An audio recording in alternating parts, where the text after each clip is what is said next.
Hi, my name is Scott Gibson with Beneath the Surface. I'm here with Eric Coffin of the Hard Rock Analyst newsletter. He's the editor and publisher. Thanks for being with us. Thanks for having me, Scott.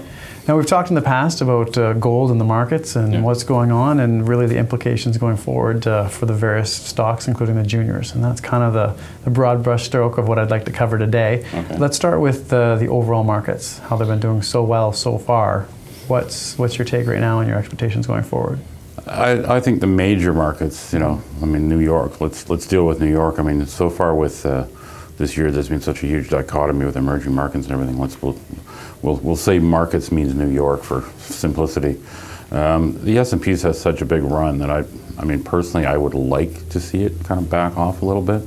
I think it's a bit overdue for a correction. It is getting a bit stretched out. And I think if we see the taper, then I think that happens. I mean, when this is taped, it's off, I don't know, 3-4%, no big deal. But, I wouldn't be shocked or that troubled, really, if it had a 10% correction. I think it's frankly overdue to have one. So I actually hope that happens because that gives it a little more longevity. Gold market, it looks like it's bottomed to me. I mean, really, things swing back and forth, and until September Fed meeting, they're going to probably swing back and forth every day. But I've found it interesting, really, in the last month, gold has reacted fairly well to news that the market reads as meaning a taper is less likely, but it hasn't actually been reacting that badly to news that implies it's more likely. In other words, it's been trading fairly strongly. You kind of get the sense that the weak hands are out, really.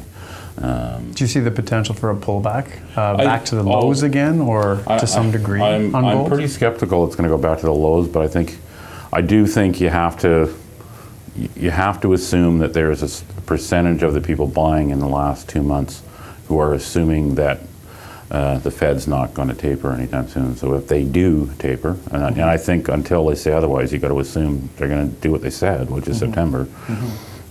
There's always going to be people who are going to, on that day, are going to go, oh crap, I didn't think they'd really do it. So I think realistically, could you see a 50, 60, 80, $100 takedown? Quite possibly.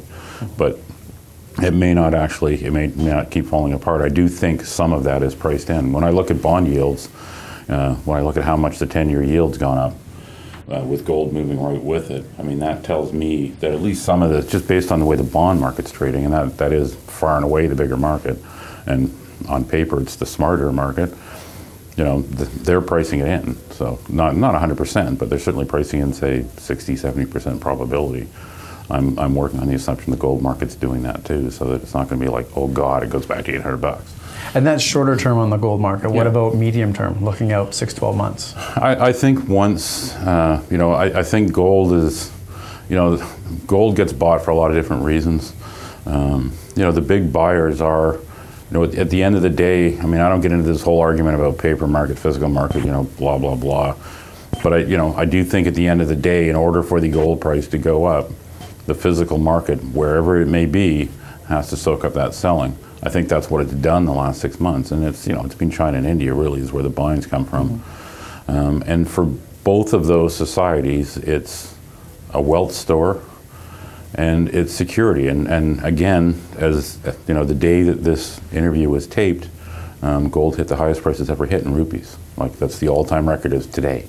So all of the guys that the Bank of India is yelling at, saying stop buying gold, they're going like, hello, just hit an all-time high, who's stupid here? Like, yeah, we get you've got a balance of payment problem, but this isn't really the problem. The problem is a whole bunch of other stuff that you guys haven't done. So, and we've been buying gold and we've been using gold as a means of exchange, but also a means of savings.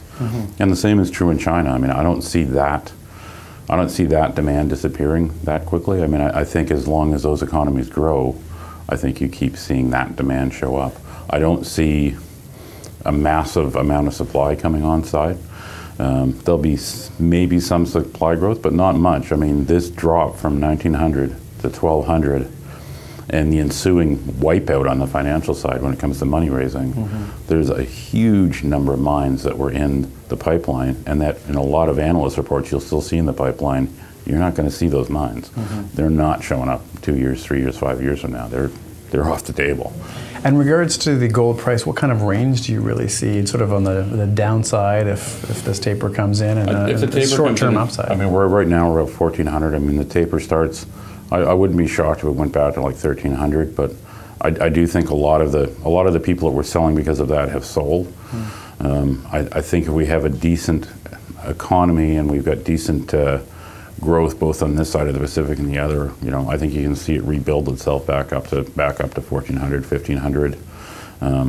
I'd like to think we're going to see new highs, but to be honest, I'm not even worried about that at this point. I'm more like, let's one step up. Let's get the gold market healthy enough that all the companies that are flat on their back right now can turn around and finance and actually get back to work, and I'll worry about the details later. Well, and that sort of ties in. So if gold's trading in that range, be it 1,300 to 1,500, and the markets are looking like they're loosening up a little bit for the equity raises on the gold companies, the good gold companies, you know, the top 10, 20%. What do you see happening come September, October? Is there going to be a lot of financing, some financing? I think there's going to be some. I mean, you're already starting to see some growth in financings. Not a lot, but you are seeing some. And really, August is pretty slow anyway. Even in a good year, August is pretty slow. If things are okay, you know, we're sitting in this price range for gold, and the markets are okay. I think you see from a fairly horrendous base right now. You see, say, 100% increase in financings, which sounds really impressive, but you have to keep in mind how horrible it is right now. 100, 200% wouldn't be that surprising, but you're right. It's going to go to a very small subset of companies that either have, you know, resources people can get their arms around that can grow, particularly if their resources people are comfortable can ultimately be mined profitably. There's lots of companies out there with resources that I don't think will get a lot of love just because people have decided, yeah, they've got 3 million ounces, but do they have 3 million ounces you can get out of the ground at a profit? If the answer is no, it's not going to get a lot easier for them. And of course, the 1,000 companies that don't really have anything right now, I don't see it getting a lot easier for them. I think you're going to see, you know, some of your viewers may or may not know that there was recently a new regulation passed, and essentially what that regulation does, and I'm of two minds about what I think about this, but essentially what it says is if you're doing a share consolidation of less than 10 to 1, you can just do it. You don't actually have to have the special meeting, and like it's a big process now, and it costs money. I mean, you're talking about companies that are broke. Right now, with that change, I've got this sneaking suspicion in the next month or two, you're going to see this huge number of share consolidations, like hundreds of them probably. You know, a lot of these companies, it's not going to really help. But there'll be a few of them where that's going to give them something to work with where they can go out and get a new project and get started. But you're going to be talking like you said, 10, 20% of the companies maybe. The other 70, 80. And what about the effect of the change in the rule where they were allowing financings below 5 cents? Small amount of money, but you could do penny financings. Well, now it's closed off as of August. They closed that off, and you know, far be it for me to be cynical when it comes to the way that stock exchanges operate, but I don't think it's coincidental. I think they said to themselves, okay, look, we're getting a lot of heat for this, and it is kind of crazy anyway, the dilution, so we're not going to allow that anymore. But if we disallow that, because I think half the companies, 60% of the companies, something like that, are trading below a dime right now. Oh, yeah. If we get rid of that rule, basically you've really just told 500 companies they can't raise money, period, paragraph. So the way they got around that is, okay, we'll get rid of that rule, but we'll let you do a consolidation if it's less than 10 to 1 without, you can just do it, just announce it, no symbol change, nothing. So I think that was sort of the carrot to go with the stick was the share consolidation. So, I mean, effectively, for someone who's already a shareholder, they're going to be 1 cent placements, let's face it. I mean, some guy that's a cent to do a 10 to 1 consolidation and place stock at a dime. If you're the guy that already owns the stock, for you, it is a 1 cent placement, really. Yeah. So, I mean, in effect, they're still letting them do it. They've just done it in a slightly cosmetically more attractive way.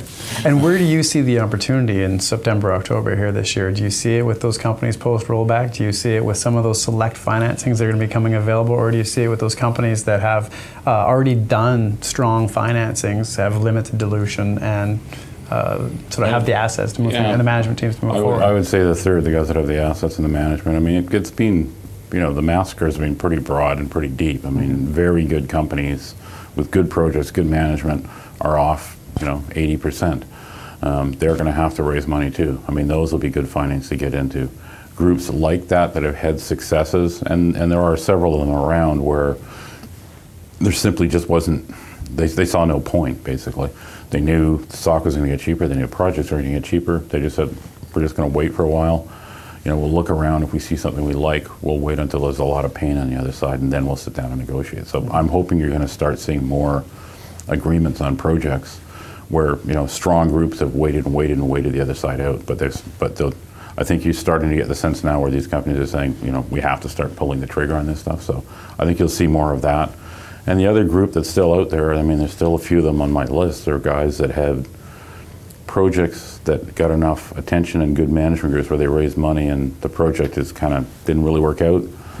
So they're sitting there right now scouring the globe basically for a good project. I mean, there's 3 or 4 companies on my list that have 8, 9, 10, 15 million bucks, don't have beat up share structures, good management teams. They're just looking for a project. I mean, one of those companies with that kind of money and that kind of management team latches onto a project, like I'm on it, like I'm on the bid like right away. Well, and a lot of them are trading below cash value. Oh yeah, they're sitting at like, I looked at one this morning that they have a project in South America they've had some success on it, but you can tell it's going to be hard. And I talked to them a couple of weeks ago, and that's pretty much what they said. Is yeah, we've got a resource, but it's not easy. We're looking for something easier. They've got 15 million bucks. Their market cap's 12. 1.5 or 5? 1.5. 1.5, yeah. In the market. Really strong management team. Like really, really, really strong management team. Like those guys.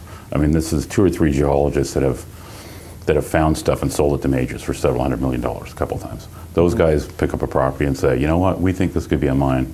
People will be all over that thing in a heartbeat, including me. Yeah, exactly. I mean, that's the kind of thing that I think will work, and I'm just hoping to see some new stuff. I mean, the market wants new.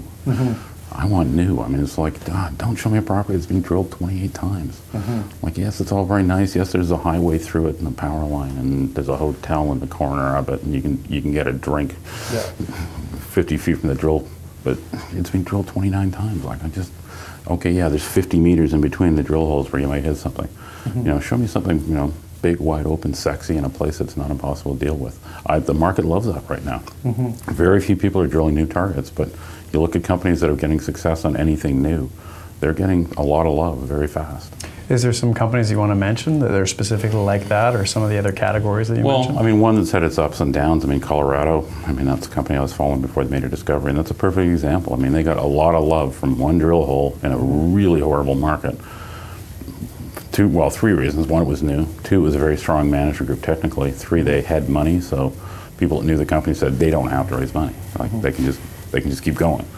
And you're a shareholder of that, and your recommendation? Yeah, I mean, anything I'm talking about here is going to be in the newsletter, and I will be a shareholder. You can take both of those as a given. Yeah, and I'm biased on that one too, being a shareholder. My company's a shareholder, and another company does investor relations work for it, and I get options. So yeah, I'm a big fan too. Yeah. Nice work if you can get it. And a couple of other ones that, like Mandoro. I mean, I like Mandoro a lot because they've got such a strong cash, because they're trading at 80% of their bank account. They'll still be below their bank account value after they finish drilling. They're drilling in Serbia. Essentially, they're next door to another company I follow called Reservoir Minerals, and Reservoir and Freeport made this amazing high sulfidation discovery, these amazing drill holes. And is it high probability? No. I mean, they're buried targets. The odds of hitting on any one of the drill holes they're doing right now is low, but it's a 30-cent stock, and if they hit anything like the guys next door, it's going to be a multiple, probably an order of magnitude. Like it would have a huge move. I'm a shareholder there. I'm a shareholder of that one. And ones that are earlier stage and cheaper, say, I still like San Marco. That's sort of a different one. It's more JV model one where they've done pretty strong joint ventures. The property, they have 3 projects. One of them was drilled. They got okay results, but the market doesn't really care. The property that I always like the most is actually sort of it's on deck now. It's going to get drilled. They probably start in a couple of weeks. That's a nice, large Penasquito-style target in Sonora. They hit on that. It's a 12-cent stock. So, and they don't have a lot of cash, but they're not paying the bills on this one. It's a JV, they're a joint venture partner. Exeter is basically paying for and they're committed to spend $1.5 million, so you know they're going to get a good kick at it. Exactly. And I'm not a shareholder there. I was in the past, and by the time this video airs, I may be again. Yes, I'm very interested. I am a shareholder. Yeah. Anything else that you're liking out there? I think I'm just trying to think of I'm trying to think of guys that are drilling. Another company that they've had success, and they look like they're expensive if you don't look at the stock that closely, and that's Mirasol. Fantastic management team, like really great. Probably one of the best technical management teams out there. They went in 10 years ago into South America, Chile and Argentina predominantly. They've had a lot of success in Argentina, but as anyone who follows this sector knows, Argentina is kind of a, non grata at the moment. It's gotten a little bit strange, and some of the provinces in Argentina put in some really crazy regulations, so it would be a very difficult place to sell a project now. Yeah. Nonetheless, they made a couple of great high-grade silver discoveries. They did, in fact, they joint ventured one to Core. They ultimately sold their interest in that to Core late last year. The combination of that sale, both Core shares and cash, Mirasol has about, based on today's trading price, roughly $45 million in working capital. They've got 45 million shares out, 40 million, I think, actually. So they've got like $1.10 a share in working capital. The share price is $1.40, so you're paying 30 cents a share for another very good high-grade silver discovery in Argentina. You know, they would tell you themselves they don't expect a near-term deal on that because of the political issues. They've got two very big targets in Chile that they're drilling. They're drilling one of them. They just finished trenching the other, but they're kind of the same area, same model, big high sulfidation thing. They've got 2 or 3 big porphyry targets. They are sort of a partial joint venture model, so I think you're going to see one drill results off one property, probably trenching off the other one, and I think odds are fairly high you'll see 1 or 2 JV agreements for the end of the year. That's what they do, and they tend to get strong JV agreements because they have such a good reputation. And finally, you're going to be speaking in Toronto at the Cambridge House Conference. You want to talk a little bit about that? Yeah, I mean, you know, Joe and Jay, and they run great, you know, they run great conferences. I mean, they always get good companies there, good speakers. Pre-register, it's free. It's at the Sheridan Center. There will be a bunch of interesting companies there. These shows are a very good way, if you're a shareholder or a potential shareholder, I think it's a very good idea to attend this type of conference because you can go and talk to management, look them in the eye, ask them questions. You know, if you like what you hear, then they know who you are. You phone them a month later, they recognize your voice. I mean, that does make a difference in terms of keeping track of a company. And conversely, if you know you don't like the look of them or you don't like the answers, then fine, you walk away. But you know, instead of doing that laboriously, there's 50 or 100 companies in one room that you can just kind of go from company to company and see what you like. Plus, you know, there'll be guys like me telling you what they like, and some of those companies will be there. And you know, there are a few of the companies that I follow and like will be at that show. And it's Thursday, Friday. Yeah, I believe it's the 11th, 12th. Yeah, 11th and 12th, or 12th and 13th of September. And for more Thursday, details, Friday. cambridgehouse.ca. Check out the website. Absolutely. But thanks very much for being with us and your comments on the markets and the stocks. Again, that's Eric Coffin with the Hard Rock Analyst. My name is Scott Gibson with Beneath the Surface. Thanks for being with us. Thank you.